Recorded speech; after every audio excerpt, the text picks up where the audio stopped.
Giselle Oviedo's Locating Professional Resources for Teaching presentation, Howard Gardner's Multiple Intelligence Theory. Howard Gardner is an American developmental psychologist, born July 11, 1943, at Scranton, Pennsylvania.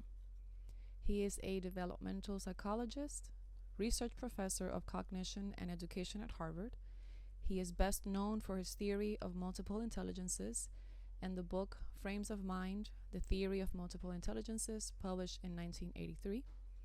He is the recipient of a MacArthur Prize Fellowship and a fellowship from the John S. Guggenheim Memorial Foundation. He believes that humans have different ways of processing information, and he has identified 8 intelligences, 2 more in consideration, which he has not yet found scientific evidence for. He has named them Existential and Pedagogical Intelligences. During an interview, Howard Gardner explained where his philosophy and theory was born. He stated that students should be able to use what they have learned in school even after they have graduated. Scientific evidence shows that unless students take an active role in learning and studying, the ideas disappear. For example, for a student to learn history, they should be able to interview those who have been involved in the event, review their questions and answers, review their interviews, write a paper about it, and then should be able to go back to the person that they interviewed for further questioning. Taking an active role will help them remember what they've learned during that project and during that lesson. The idea of multiple intelligences comes out of psychology. Human beings have different kinds of intellectual strengths, and they are all important. It is the way in which children learn and how they represent things in their minds and use them to show their understanding. Therefore, we should not teach the same way or assess students equally. According to Howard Gardner, there are 8 multiple intelligences. Everything can be taught in more than one way, and everything that is understood can be shown in more than one way. We should allow children to demonstrate understanding of what they have learned in their own way. Firstly, we have verbal linguistic. These kinds of learners have a facility with words and languages. They're good at reading, writing, telling stories, memorizing words along with dates. These kinds of learners are usually writers, poets, public speakers, lawyers, journalists, and translators.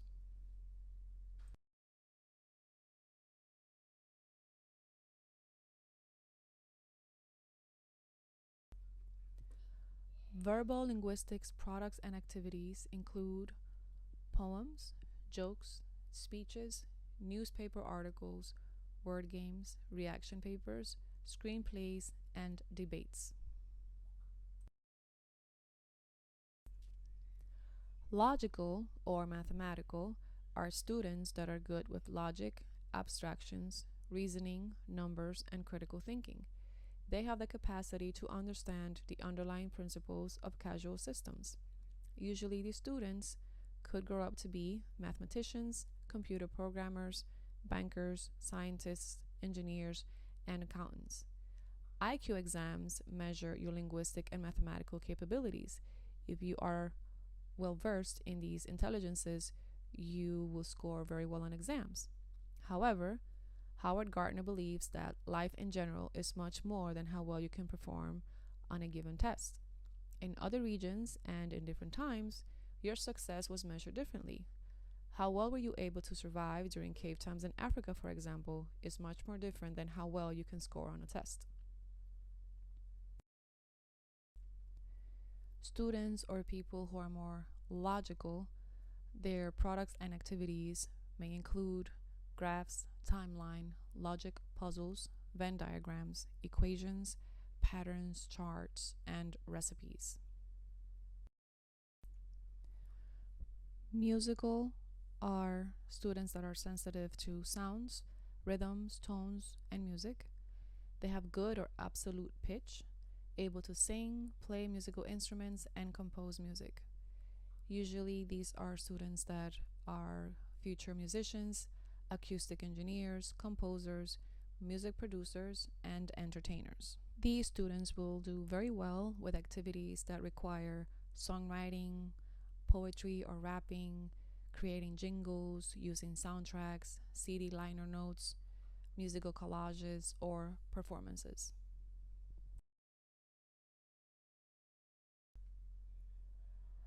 Spatial intelligences are those people that have great judgment and ability to visualize with the mind's eye. They can find their way in wide spaces, like a navigator or an airplane pilot. In a more confined space, these are good chess players. Their products and activities include mosaics, symbols, illustrations, collages, storyboards, and photo essays.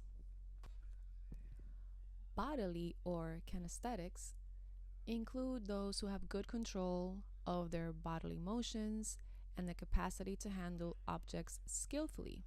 They have good sense of timing, clear sense of the goal of a physical action, along with the ability to train responses.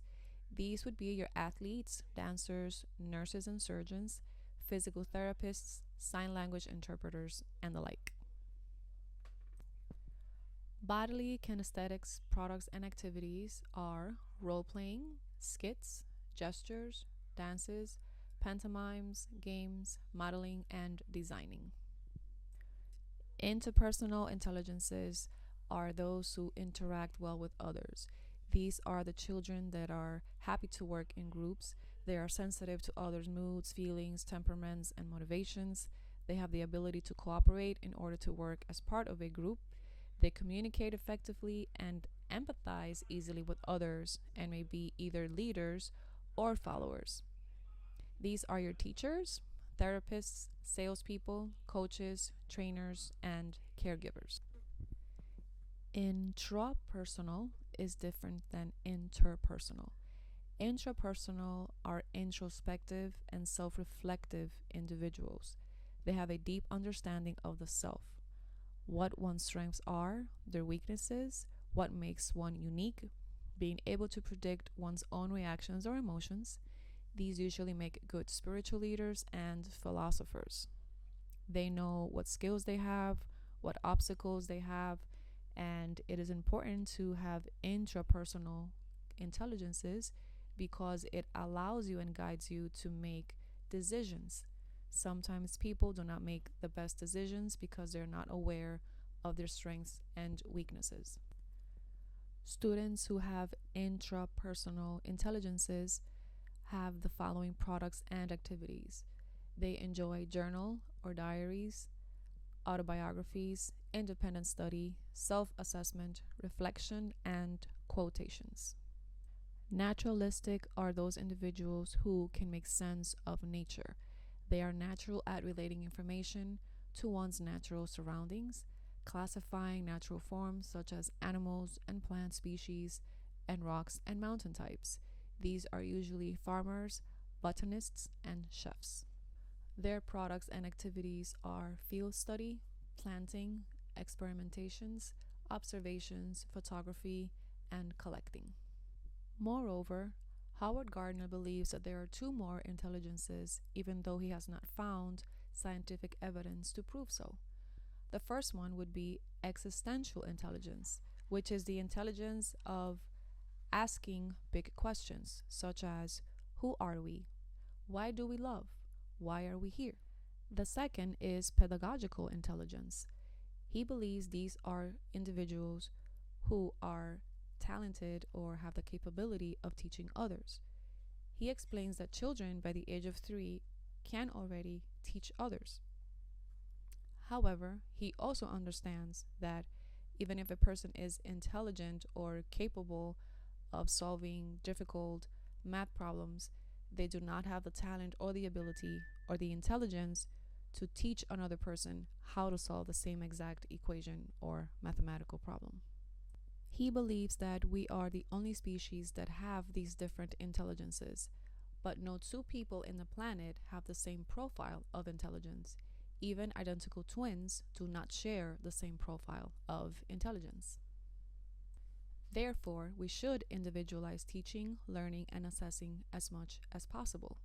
We should pluralize, that is, present the material in more than one way, teach things in different ways. There are two important points that Howard Gardner advises in regards to his multiple intelligences theory. Important point number one, he states that multiple intelligences theory is not an educational end. It is most useful as an educational means to a publicly stated goal. Each school has different stated goals.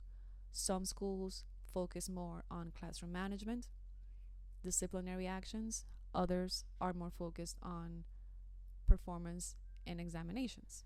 The second important point is that you cannot legitimately go from scientific findings to an educational recommendation.